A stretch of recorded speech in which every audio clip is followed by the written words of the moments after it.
அன்புள்ள ஆண்டவரே, மீண்டும் உம்முடைய பரிசுத்த நாமத்தின் பலத்தோடு இந்த காலை பொழுதில் வந்திருக்கிற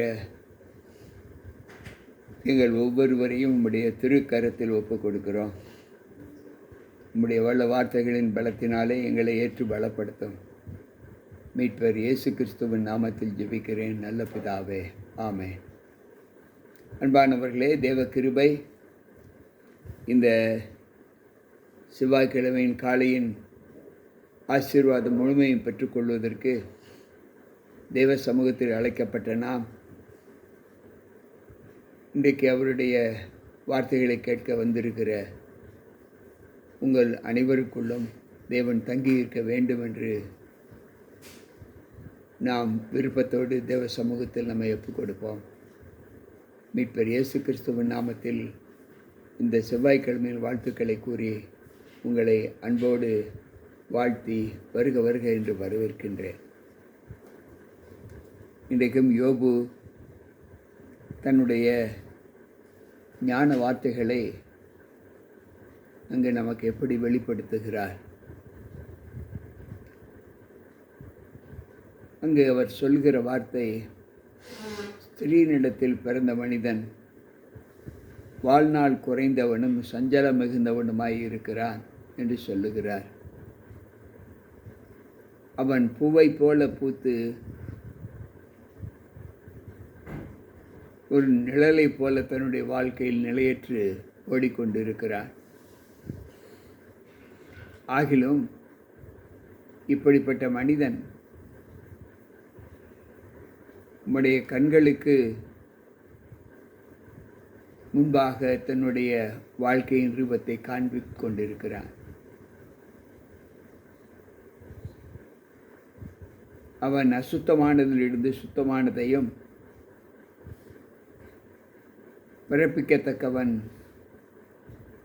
யாராகிலும் உண்டோ என்று கேட்கிறார். அசுத்தமானதை, அதாவது கெட்ட குணத்திலிருந்து நல்ல குணத்தை மாற்றக்கூடிய ஒரு அனுபவத்தை மனிதன் செய்ய முடியுமா என்று கேட்கிறார். அவன் நாட்கள் இம்மாத்திரம் என்று குறிக்கப்பட்டிருக்கிறது. அவனுக்கு மாதங்களின் தொகை, அவனுடைய வாழ்க்கையின் சரிதம் உம்மிடத்தில் உள்ளது. அவன் கடந்து போகக்கூடாத எல்லையை அவனுக்கு ஏற்படுத்தினேன். அவன் வாழ்க்கை ஒரு கூலிக்காரன் வாழ்க்கையைப் போல இருக்கிறது என்று சொல்லுகிறார். அவனுடைய நிலை ஒரு மரத்தை குறித்தாவது நம்பிக்கை இருக்கும். அது வெட்டி போடப்பட்டதற்கு பின்பும் அதன் வேர்களினால் அது துளிர்த்து மீண்டும் வளர ஆரம்பிக்கும்.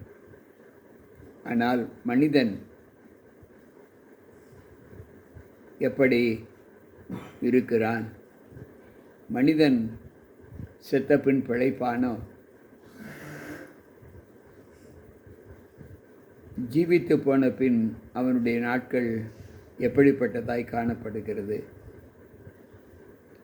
ஏரியில் உள்ள தண்ணீர் வடிந்து போகிறது போல மனிதனுடைய ஜீவிதமும் வடிந்து போகும் என்று ஆண்டவர் சொல்லுகிறார். அவன் படுத்து கிடக்கிறான். அவன் வானம் ஒழிந்து போகும் அளவும் அவன் நித்திரையில் இருந்து எழுந்திருப்பது இல்லை, விழித்து கொள்வதும் இல்லை. இங்கு ஆண்டவர் சொல்லுகிற வார்த்தை,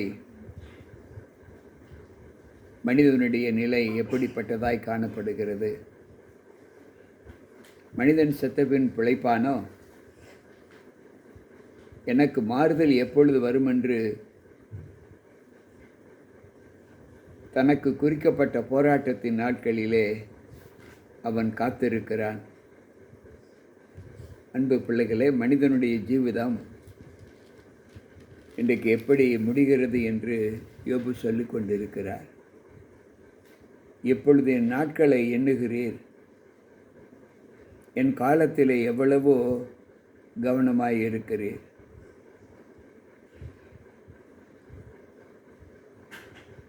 இன்றைக்கு நாம் பாவம் செய்கிற அனுபவம் நம்மில் காணப்படும்போது அந்த பாவத்திற்கு எவ்வளவு முக்கியத்தை கொடுத்து ஆண்டவர் நம்மீது கவனமாய் இருக்கிறார் என்று சொல்லுகிறார். என் மீறுதல்கள் ஒரு கட்டாக கட்டி வைக்கப்பட்டு இருக்கிறது. அந்த அக்கிரமத்தை ஒரு தன்மையாக ஒருமித்து கூடி வருகிற ஒரு கட்டாக கட்டி வைத்திருக்கிறார் என்று சொல்லுகிறார். மலை முதலாய் விழுந்து உடைந்து போம், கண்களை தன் இடத்தை விட்டு சோர்ந்து போகச் செய்கிறீர். தண்ணீர் கற்களை குடையும், ஜலப்பிரவாகம் பூமியின் தூளில் முளைத்ததை மூடும். அப்படியே மனுஷன் கொண்டிருக்கிற நம்பிக்கையை அளிக்கிறீர். மனிதன் எந்த விதத்தில் நம்பிக்கை கொள்ளுகிறானோ அந்த எண்ணங்கள் எல்லாம் அழிந்து போகும் என்று இங்கு ஆண்டவர் சொல்லுகிறார். நீர் என்றென்றைக்கும் பலனாக இருக்கிறதினால் அவன் போய்விடுகிறான். அவனை நெருக்கும் பட்சத்தில் அவன் இருக்கும் இடம் அவனை விட்டு கடந்து போகிறது. அவன் முகத்தை மாற பண்ணி அவனை அனுப்பிவிடுகிறீர். அவன் பிள்ளைகள் கனமடைந்தாலும் அதை அவன் உணரான். அவர்கள் சிறுமைப்பட்டாலும் அவர்களை கவனியார். அவன் மாமிசம் அவனிலிருக்கும் மட்டும் அதற்கு நோவு உண்டு. அவன் ஆத்துமா அவனுக்குள் இருக்கும் மட்டும் அதற்கு துக்கம் உண்டு என்று சொல்லுகிறார். அன்பு பிள்ளைகளே, இந்த 14வது அதிகாரம் யோபுவின் தன்மையில் நம்மை குறித்து சொல்லுகிற வாழ்க்கையின் சரிதான். தேவ சாயலாக சிருஷ்டிக்கப்பட்ட மனிதர்கள் எல்லா நிலைகளிலும் தங்களை வருத்தி கொள்ளக்கூடிய அனுபவத்தை அவர் நமக்கு கட்டளையிடுகிறார்.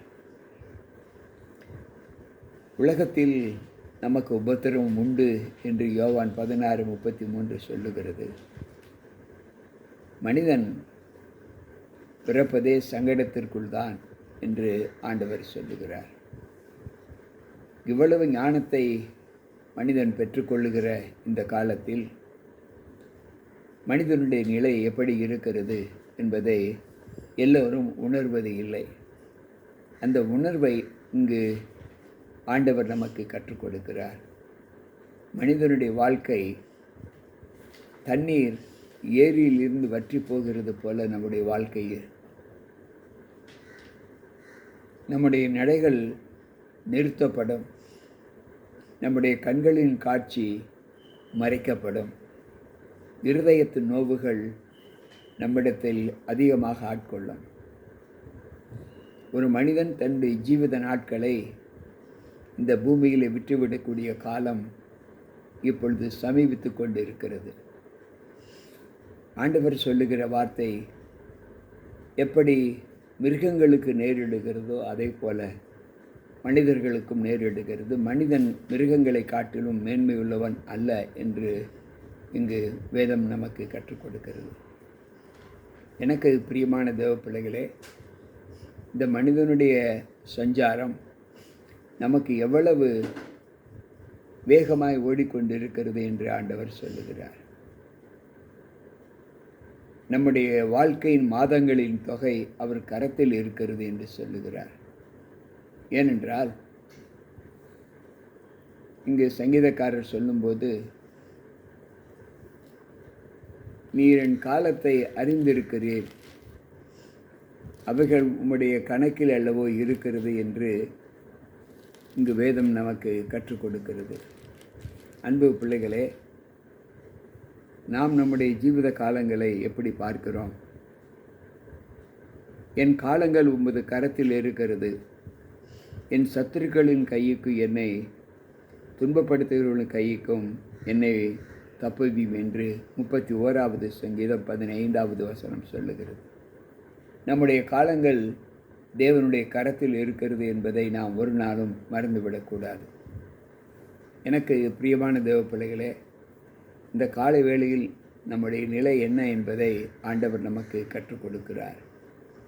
ஒரு மனிதன் மரித்ததற்கு பின்பு வானங்கள் ஒளிந்து போகும் அளவும் அவன் மண்ணிலே படுத்து கிடக்கிறான் என்று ஆண்டவர் சொல்லுகிறார். அவன் நித்திரை தெளிந்து விழிப்பதும் இல்லை, எழுந்திருக்கிறதும் இல்லை என்று ஆண்டவர் சொல்லுகிறார். இப்படி நிலையற்ற ஒரு வாழ்க்கையை நாம் வாழ்ந்து கொண்டு இருக்கிறோமே. இந்த நிலையில்லாத இந்த வாழ்க்கையில் நாம் நம்மை சஞ்சலத்திற்கு உள்ளாக்கி, வருத்தத்திற்கு உள்ளாக்கி, பெரிய நோய் நொடிகளுக்கு உள்ளாக்கி, சமாதானத்தை முற்றிலுமாக இழந்து நாம் இந்த வாழ்க்கையை கடத்தி கொண்டு இருக்கிறோம். இதற்கு என்ன காரணம் என்றால், தேவன் மீது நாம் வைத்திருக்கிற விசுவாசம் அவருக்கு பிரியமாய் இருப்பது இல்லை. அவருக்கு பிரியமான விசுவாசமாக நம்முடைய வாழ்க்கை இருக்க வேண்டும் என்று ஆண்டவர் சொல்லுகிறார். மறுமொழி சொல்வதற்கு நாம் ஆயத்தப்படுகிறோம். ஆனால் மறுமொழி சொல்வதனால் நமக்கு என்ன பலன் கிடைக்கும் என்பதை நாம் யோசித்து பார்ப்பது இல்லை. அன்பு பிள்ளைகளே, இன்றைய வாழ்க்கையின் ஜீவிதம் நமக்கு மகிழ்ச்சியை கொடுக்கிறதா? யோசித்து பார்ப்போம். தான் எவ்வளவு பெரிய ஐஸ்வர்யத்தை வைத்திருந்தாலும் அந்த ஐஸ்வர்யத்தின் பலன் நம்மை மகிழ்ச்சி உண்டாக்குகிறதா என்று யோசித்து பார்ப்போம். ஞானி சொல்லும்போது, அவன் ராஜாவாக இருக்கும்போது அவன் சொல்லுகிற வார்த்தை, ஆண்டவரே, எனக்கு தரித்திரத்தையும் ஐஸ்வர்யத்தையும் கொடாதிரும் என்று கேட்கிறார். எனக்கு தரித்திரமும் வேண்டாம், ஐஸ்வர்யம் வேண்டாம். இரண்டும் என்னை தாழ்மைப்படுத்தும், என்னை கீழே தள்ளும் என்று சொல்லுகிறார். பண ஆசை எல்லா தீமைக்கும் வேறு என்று சொல்லுகிறார். இன்றைக்கு உலகம் முழுவதுமே அந்த நோக்கத்தில் தான் வாழ்ந்து கொண்டிருப்பதை நாம் பார்க்கிறோம். அதற்கு சாத்தான் விடுக்கிற ஒரு பெரிய தடை என்னவென்றால், தேவனுடைய வார்த்தைகளை கேட்காமல் நம்மை அவ்வளவு சுறுசுறுப்பாக வைத்திருக்கக்கூடிய ஒரு காலத்தில் நாம் வாழ்ந்து கொண்டிருக்கிறோம். அதுவும் நன்மை என்று தான் நாம் நினைக்கிறோம். எனக்கு பிரியமான தேவ பிள்ளைகளே, இங்கு ஆண்டவர் சொல்லுகிறார், கர்த்தரை தேடுகிறவர்களுக்கோ ஒரு நன்மையும் குறைபடாது என்று சொல்லுகிறார். இன்றைய சூழ்நிலையில் வாழ்ந்து கொண்டிருக்கிற நீங்களும் நானும் கர்த்தரை தேடுகிற அனுபவத்தோடு இந்த நாளை தேவ சமூகத்தில் பெற்று அவருக்கு பிரியமான நாளாக இந்த நாளை நாம் ஒப்பு கொடுப்போம். கர்த்தர் நம்மோடு இருப்பார். மீண்டும் தேவ சமூகத்தில் நம்மை தாழ்த்தி அவருக்கு பிரியமான ஒரு நாளாக இந்த நாளை ஆர்ப்பரிப்போம். மீண்டும் நாளை சந்திப்போம். உங்கள் போதகர் ஜி.கே. ராபர்ட். கர்த்தர் நம் அனைவரோடு கூட இருப்பாராக. ஆமென், ஆமென்.